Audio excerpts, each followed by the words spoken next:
welcome back to another live stream pre-market. Hope you guys are having a good morning so far. Happy Monday. It has been a pretty wild week last week. I got sick for a couple of days, and so I wasn't able to get onto the computer much for Monday, Tuesday, Wednesday.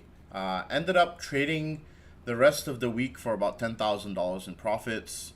We'll be starting the week afresh this week. I don't have any other specific trades that are open at all. However, kind of a nice little announcement. I'm going to be starting a $4,000 or I think it's like almost $5,000 live trading, day trading scalping account. It's like a small account for the members in Discord so they can follow along. I'll be posting screenshots of the account. I'll be also posting the progress of the big account along with the small account, and I'll be keeping it all in one journal so that everybody can see all the trades that we take. There's full transparency, along with screenshots of the account and whatnot. Every single trade will be journaled and recorded. We'll be day trading and scalping together, and it will pretty much be a great opportunity for people to learn how to manage risk on a smaller size account. I don't do this very often. And I just want to try out something new because I think that there's a real challenge that people struggle with small accounts, and so I want to try to help alleviate that challenge because I myself have been there, growing multiple small accounts into where I am today. So if you can't grow $5,000, there's no way you can grow 50 or 100 or even a million eventually. So you got to really be disciplined with your risk management if you really want to get to that next level in trading. Which is what I'm trying to teach in the Discord. So if you're interested in joining our progress or you want to be a part of it, get into the Discord and join the live trading sessions every day, which will happen at the market open in the live broadcast channel. You'll be able to pretty much follow along with my thought process, where my entry is, where my exit is, where I'm taking off positions, scaling in, etc. All of the different caveats that will be contributing to a proper risk mitigation practice for a smaller size portfolio. So that's going to be going on starting today, right at the market open. Of course, some days we are probably not going to trade. That's just the nature of the beast of the market. And so yes, that's going to be one of the things that will be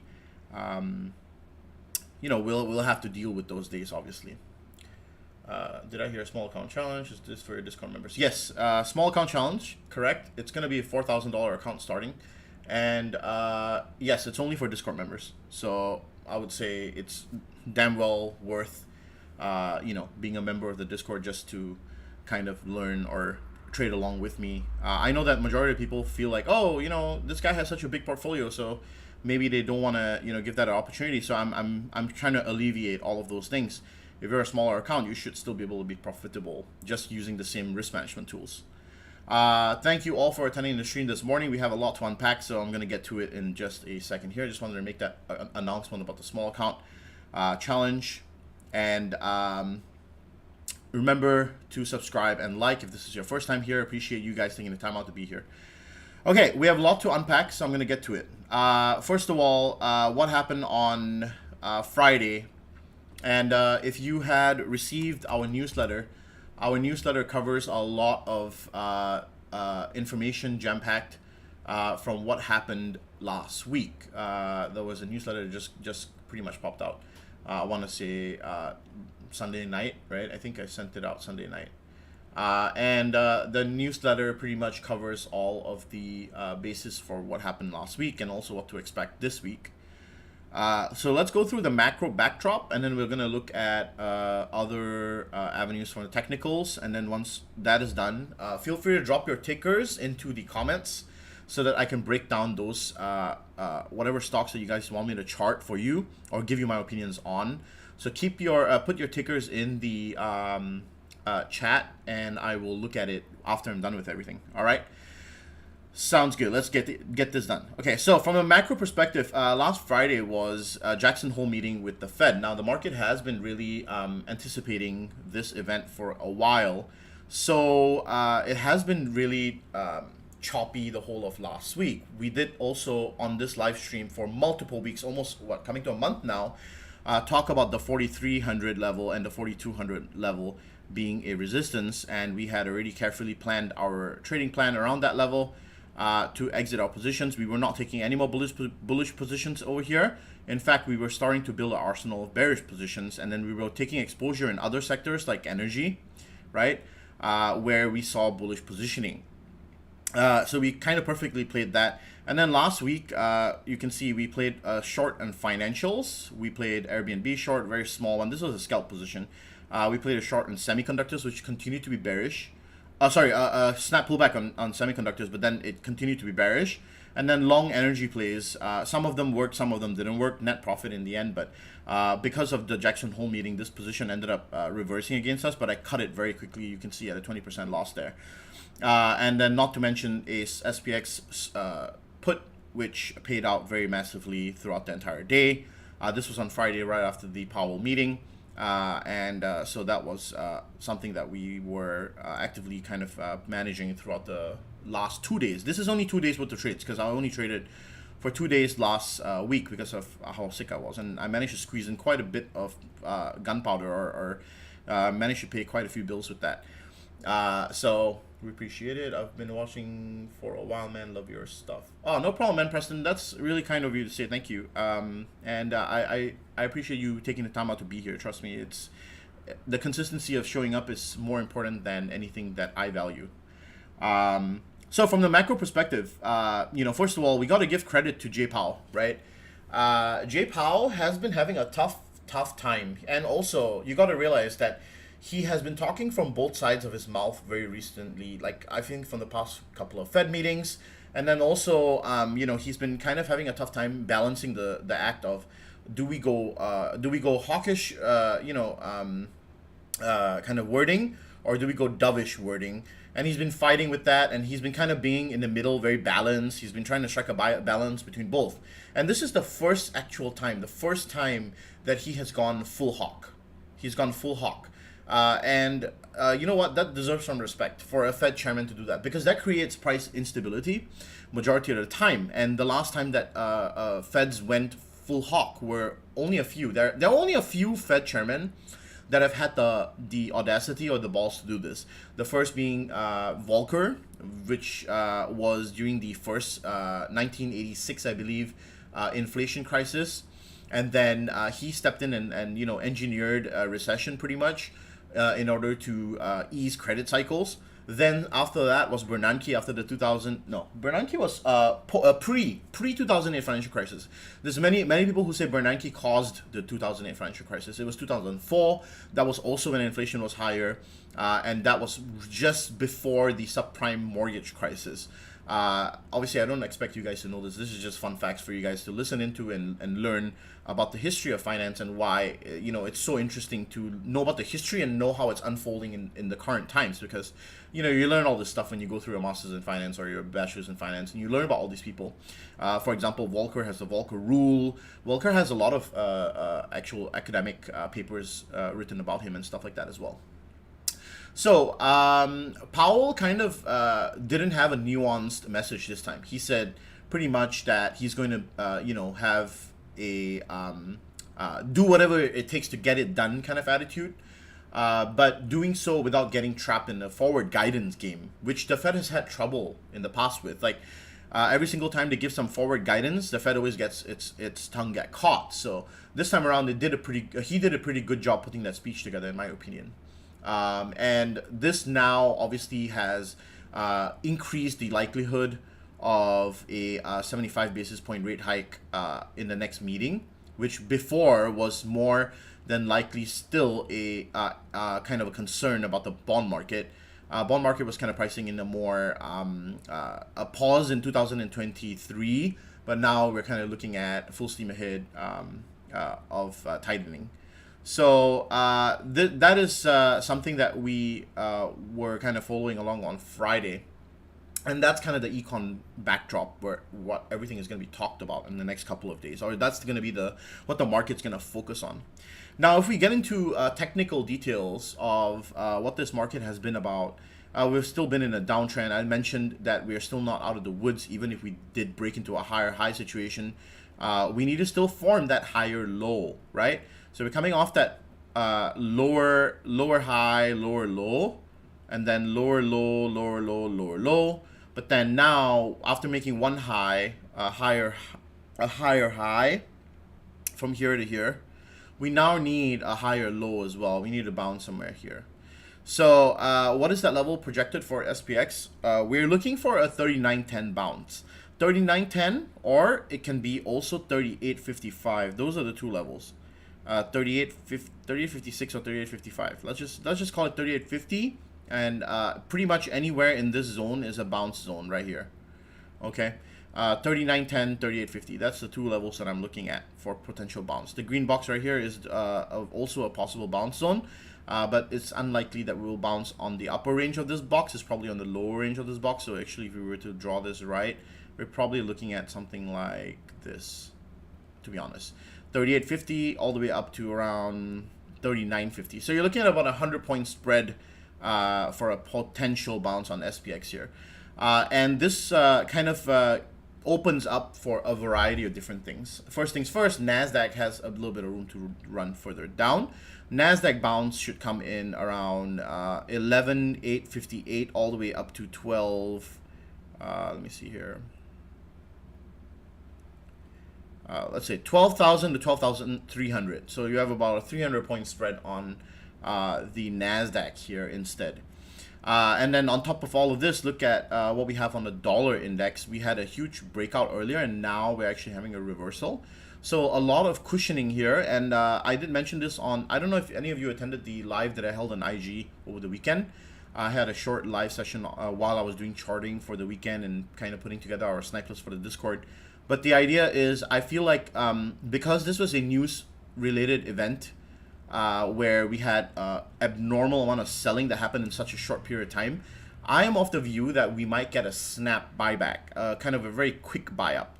And you know, we'll see how that goes, obviously, because price action is going to be king. I can't predict what is exactly going to happen. But typically after a sell the news event, we want to really see demand come in very quickly. Otherwise, it's going to be a slow bleed and a sideways movement all the way until demand can actually eventually set in. The fact that the dollar index tried to break out but failed at the 109, what is this level? 109.47 or 109.48 level. Shows us that you know, we're facing some kind of resistance here, and the dollar is kind of being either manipulated or it's being controlled here between these two levels. So remember that dollar appreciation leads to reduction of buying power for assets, and dollar weakening promotes the buying power for equities or assets in general. So one of the things that I'm looking at, if dollar continues to break out, will be a short position on gold, because it's a dollar denominated asset. Gold is linked to the dollar, so you know, a short position on gold, and we have this on the snipe list for this week, would be a great position to take if we can get that break and hold below the 161 or 160.5 level this week. So I'll be looking at that. Last week I mentioned that the growth over value mantra was still continuing for hedge funds and mutual funds. And you know what, we're seeing after Friday, we're seeing a kind of a reversal of that course. A lot of positioning has changed after that sell-off on Friday. Majority of that money that flew out was from the small mid caps, especially the spec positions. We're talking about things like the SPACs, SPACs. Remember that was all the rave last year. Unprofitable IPOs, or you know, even like the higher short interest rates. Higher short interest stocks that have been on meme stocks that have been kind of rallying. So those have all been really taking a hit on the past trading session. Also, financials have been taking a hit, and therefore we still want to play in with our theme, continuing downward into this dual zone, possibly at around 32 or 33 bucks here. So still a little bit of downside to go, and then we can possibly see a bounce on various channels of the market. Remember, this is not about trend lines, guys. You don't just show up on Monday and then look at trend lines and you're like, okay, price action has come to this point and we are going to buy. Oh, it's a demand zone, and oh, money, making money, and I'm gonna be a millionaire. this is not how you trade. It's absolutely the most skewed perspective of trading. Lines and trend lines and demand zones are not the main part of trading. You have to understand where is capital shifting. You have to understand what is the structure of the market, how all of these things come together to play with one another. You have to understand that there are sectors moving, there is money constantly sloshing around looking for alpha or excess return on their investment. You cannot just show up and be like, oh yeah, okay, oh, I see a head and shoulder pattern. Now we break trend line and we go bye-bye. It doesn't work like that, okay? It might work like that 2 out of 10 times, and the 8 out of 10, you're gonna get so screwed. And that's why retail traders can never win, because they don't understand this basis. They don't understand that they have to put in a lot of time. And that time is put in over the weekends. It's not put in on Monday, 1 hour before the market opens. It's not going to be enough of time. You'll find yourself catching up and you just won't have enough time. But lucky for you guys who turn up to the EGA pre-market, everything's already done for you. I summarize it and I distill it and I put it on a golden platter to make you understand what I'm looking at and what is important when you're heading into the trading session. So that's the reason why you should attend this live stream, because of that very fact that I pretty much do everything for you, and then you come here and then you listen to a cheat sheet. How great is that, right? So if you appreciate these live streams and you want to support me in any way that you can, join this, join the channel. I think it's $2.99 per month. You can do that. You can also send a super like or something, which would donate some money to the channel. Or if you don't want to do any of those things, the best thing you can help me with, the least thing you can help me with, is to smash the like button and click that subscribe so that this channel can grow and many more people can find us and many more people can be helped for free. Okay? For free. I don't do this for money. I'm doing these live streams for free to help you guys. To help you, because I know how tough it is, and it's taken me a ton of time to accumulate this kind of knowledge. And I'm giving it to you guys, and I'm showing you what I'm looking at, and I'm teaching it to you guys because I truly care about y'all. All right? Cool. That's it. So if you can take the time out, either smash the like button or do any one of those things, I truly appreciate it. Okay, so that's all I have from the technical perspective.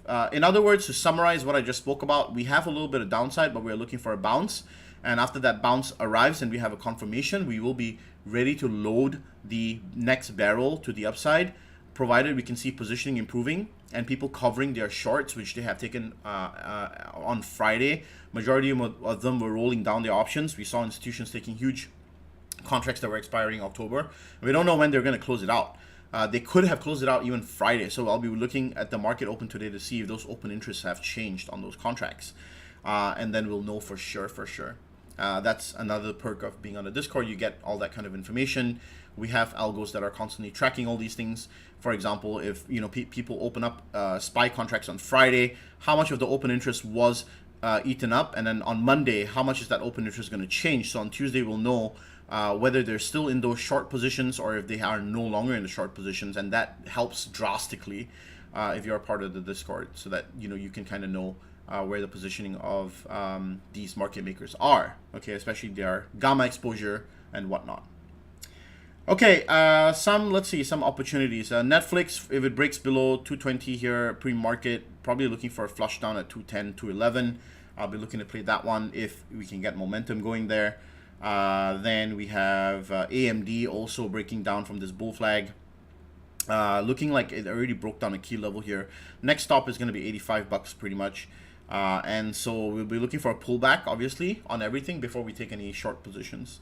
Apple also looking for a pullback here, but we need to kind of retest this 165 level before we take anything. I'll be waiting for a retest on 165 before I play a short position at least. And similar concept with Microsoft, until and unless they all intend to free fall and parachute down. Like for example, Microsoft wants to get down into 263 first, retest this fib level here, and then come down to 257 to retest that level right there, and then ultimately come down to 245. I don't know if we're going to get that low, but I personally don't think so. And then I'll cover Tesla, which is now currently trading at 238 pre-market. We spoke about this last week.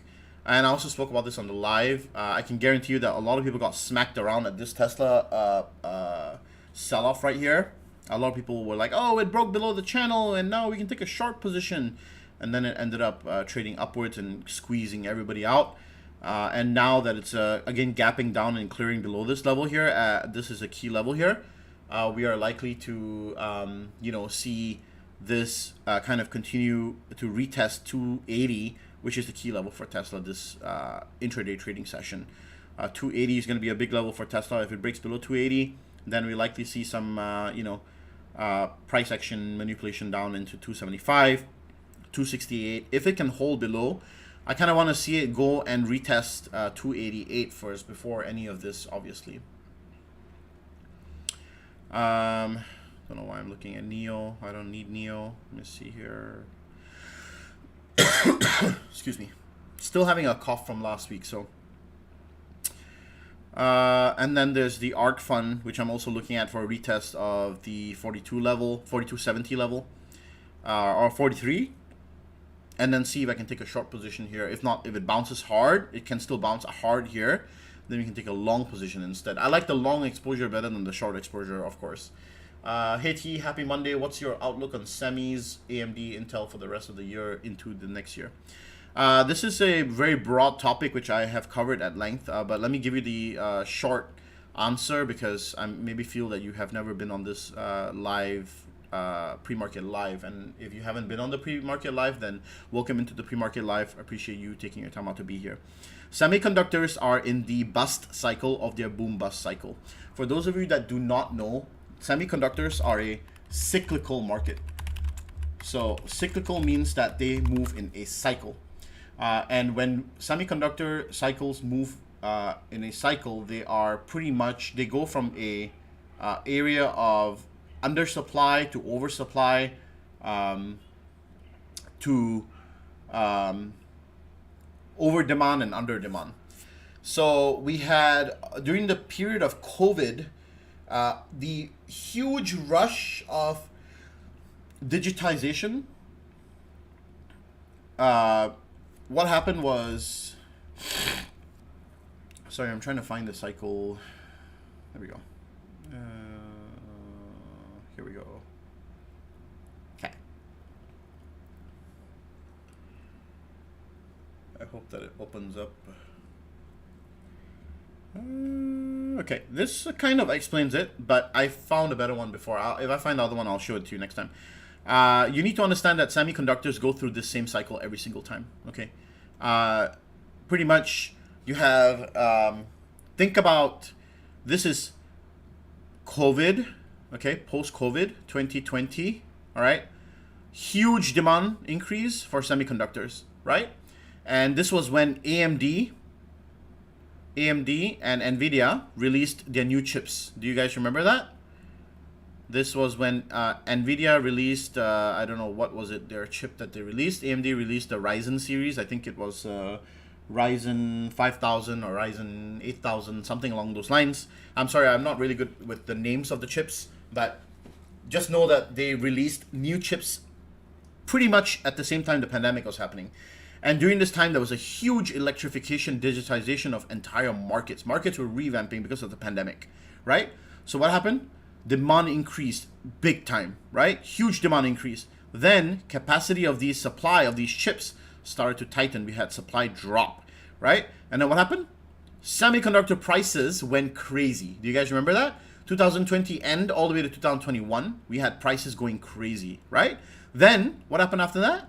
They built new fabrications for these semiconductors, and then late 2020 to mid 2020 to 2021, what did the US announce? They announced a semiconductor bill, emergency relief bill. Do you guys remember that, right?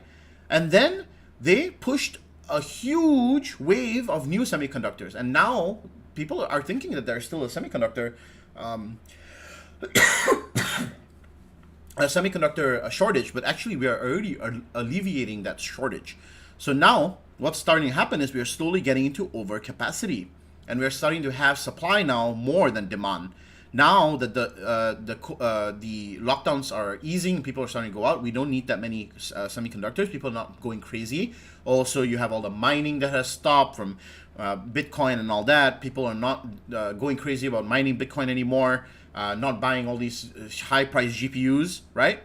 And so what are happening to semiconductor prices? They're starting to drop.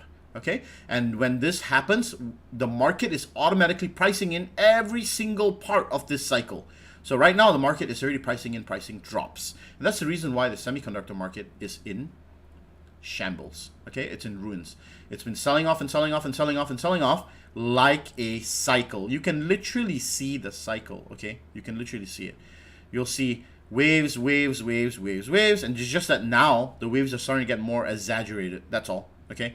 Where you would have seen waves, waves, waves, waves, waves for multiple times. 2020 and 2021 was a boom cycle, right?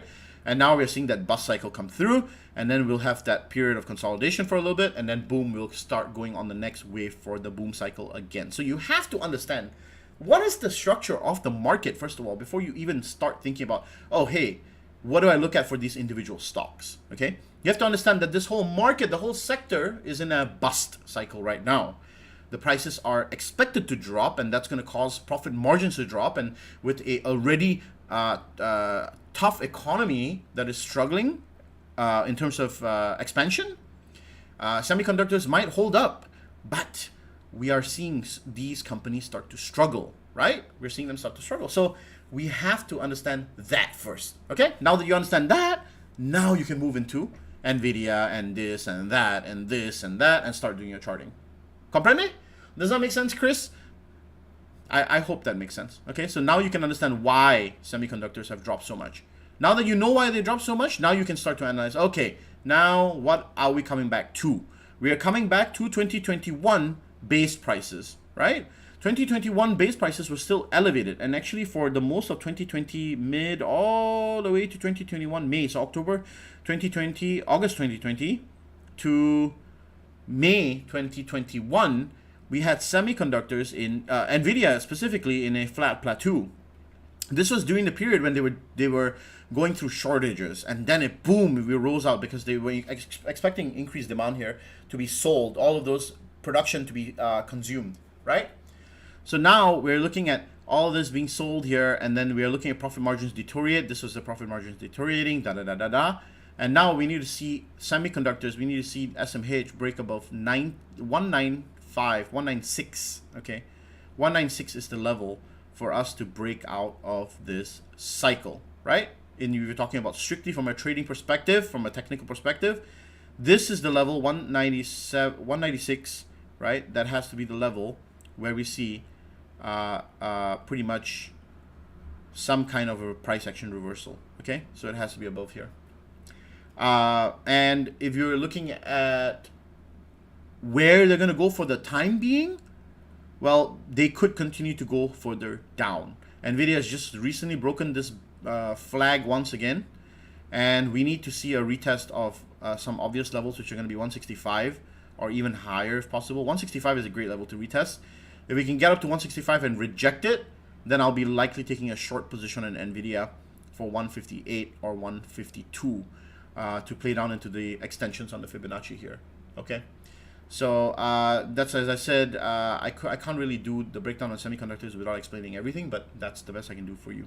Okay, so and then you only really need to know how two stocks are performing. Pretty much they rule the entire semiconductor market. It's not AMD, it's NVIDIA and TSM. They make up the biggest market cap of semiconductor sector, okay?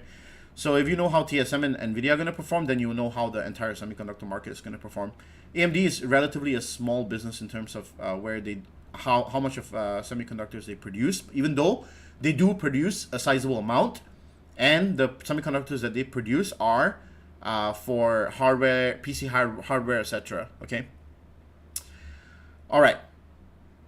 So I hope that's helpful for you, Chris, and I hope that answered your question. Okay, so that's all I have for you guys. I will wait 1 minute to see if anybody has any other tickers. I hope you enjoyed today's live. Thank you for all 20 plus of you for turning up and listening.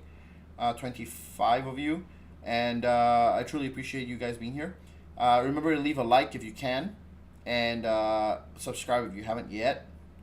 Truly appreciate it. And yeah, I'll see you guys on the next one on Wednesday. If no one else has any more tickers that they want me to break down.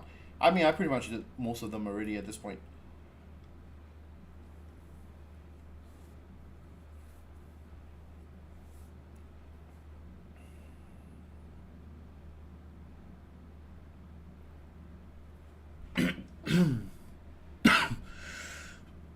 If you haven't already signed up for the newsletter, I highly recommend you to do so. We posted it, not long ago, this last day. I covered everything from last week and what to expect this week. Everything's on there, so you should probably check it out. The link to sign up is in our IG link bio page. It's the first link on there. Okie dokie. I don't see any ticker requests, so I'm gonna end the stream right here. Appreciate you guys coming in.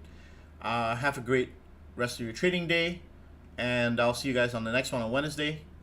So peace out. And for those of you that just came in or you missed a bunch of it, refresh the stream once it's done. You'll be able to watch the whole thing right away. Okay. Peace. Bye. Oh, and no problem, Jack. See you on the next one.